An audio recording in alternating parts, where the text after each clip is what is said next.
Bueno, para mi actividad de eje de español, yo escogí el cuento de la muñeca reina de Carlos Fuentes.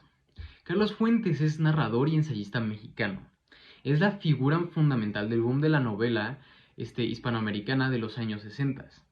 Carlos Fuentes Macías nace en Panamá, pero de padres mexicanos. Sin embargo, su infancia transcurre en un ambiente cosmopolita, es decir, en diferentes culturas, ya que vivió en diversos países iberoamericanos, así como Argentina, Ecuador, Chile, etc. Estudia leyes en México para después doctorarse en Suiza, igual en leyes. Entonces, a la hora de escribir, siempre se apoya en su estilo novedoso en el que exhibe tanto su perfecto dominio de la refinada prosa literaria como su profundo conocimiento de los variados registros de habla común. Esto exponiendo el ambiente de intensa actividad intelectual en el cual estuvo inmerso a lo largo de toda su vida gracias a su padre.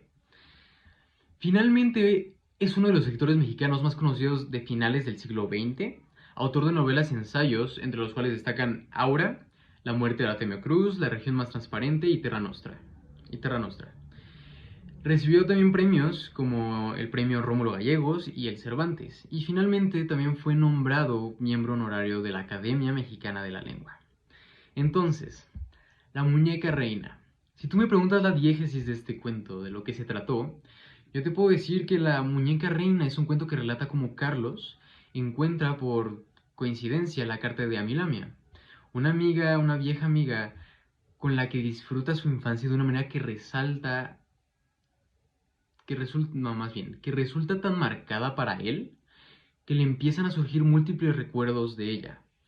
La manera en la que disfrutaba pasar el tiempo con Amilamia vuelve a su mente, así como el recuerdo de su repentina desaparición. Y esto es suficiente para incentivar a Carlos a realizar una investigación sobre qué había pasado con su amiga. De esta manera, siguiendo el mapa de la carta, llega a la casa de Amilamia de cuando eran niños, con la pregunta y el misterio de qué le habría pasado a Amilamia. Entonces, pasamos a la manera en la que se narra esa historia. En lo personal a mí me encanta. Y voy a decir por qué. Para empezar, es un narrador protagonista, lo que significa que Carlos está narrando esta historia. Por lo tanto, la está narrando en primera persona. Y creo que esto se narra de esta manera porque creo que de esta manera gana muchísima profundidad y sensibilidad. Cuando, sí, o sea, sensibilidad cuando nos habla de las memorias y de los recuerdos de su mágica amiga Amilamia. O sea, simplemente creo que es preferible que cuando nos están narrando emociones y sentimientos, nos lo narre realmente la persona que los está sintiendo en el cuento. Entonces, me encanta la manera en la que Carlos simplemente nos narra la importancia o la manera en la que valora los recuerdos con ella y simplemente dice que no son suficientes para recordar la verdadera esencia de Amilamia. Entonces seguimos con que también es un narrador de conocimiento parcial. Significa que no sabe todo lo que está pasando y solo sabe lo que él está viviendo.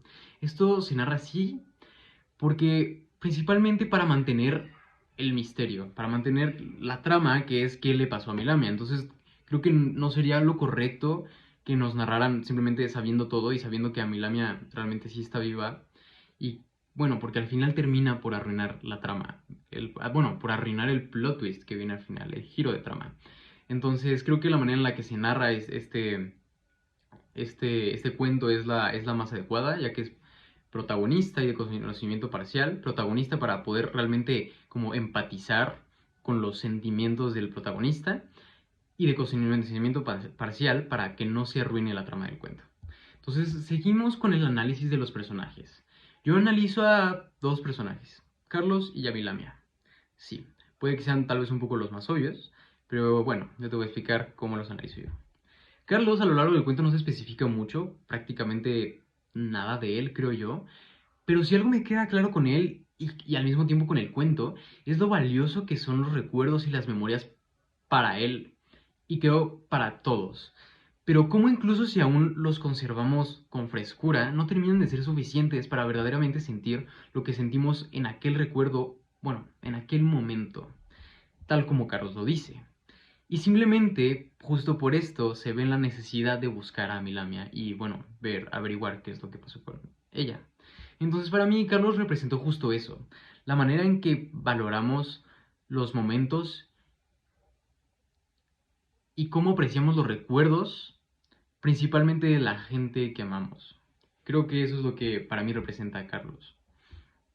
Y a mi Lamia, aunque parece prácticamente al final de bueno, en los últimos segundos del cuento, creo que ella representa a la gente que por simple suerte, creo yo, termina en una desagradable y lamentable situación de desigualdad y de represión por parte de entidades con mayor poder. Bueno, o sea, en esto me refiero a, pues claramente cuando sus padres simplemente le terminan por limitarla a no salir de su casa porque a ellos les avergüenza la discapacidad que tiene y terminan dándola por muerta. Y bueno, ¿cómo se relaciona esto con el discurso de Vargas Llosa? Bueno, Vargas Llosa menciona las características que le da a la literatura, así como su posición política y cómo la critica desde la literatura. Hay muchos puntos que menciona, pero principalmente me quedo con tres, que es el poder de la literatura para promover la libertad, la manera en la que fomenta la empatía también la literatura, y critica y cómo él critica los regímenes autoritarios, promoviendo también una sociedad libre y abierta. Creo que esto se relaciona, o sea, creo que esos tres puntos principalmente se relacionan con esta historia cuando nos ponemos a hablar de la libertad y la falta de libertad que tenía Milami en su casa. Y en cómo también este cuento tiene todo el poder para fomentar la empatía, en cómo nosotros empatizamos con justo estas personas que yo menciono, que por simplemente mala suerte terminan en esta lamentable situación de desigualdad y, bueno, de represión por parte de entidades de mayor poder como lo son sus papás. Y al final, cómo también se critican los regímenes autoritarios, que son justo eso, sus papás, estas figuras autoritarias, que simplemente no le están dando la libertad a su hija, y terminan por, bueno, terminan como ser esta parte del cuento que termina promoviendo una sociedad más libre y abierta. Y siento que de esta manera es justo cómo se relaciona principalmente con el discurso de Vargas Llosa. Y bueno, esto es prácticamente toda mi actividad. Gracias.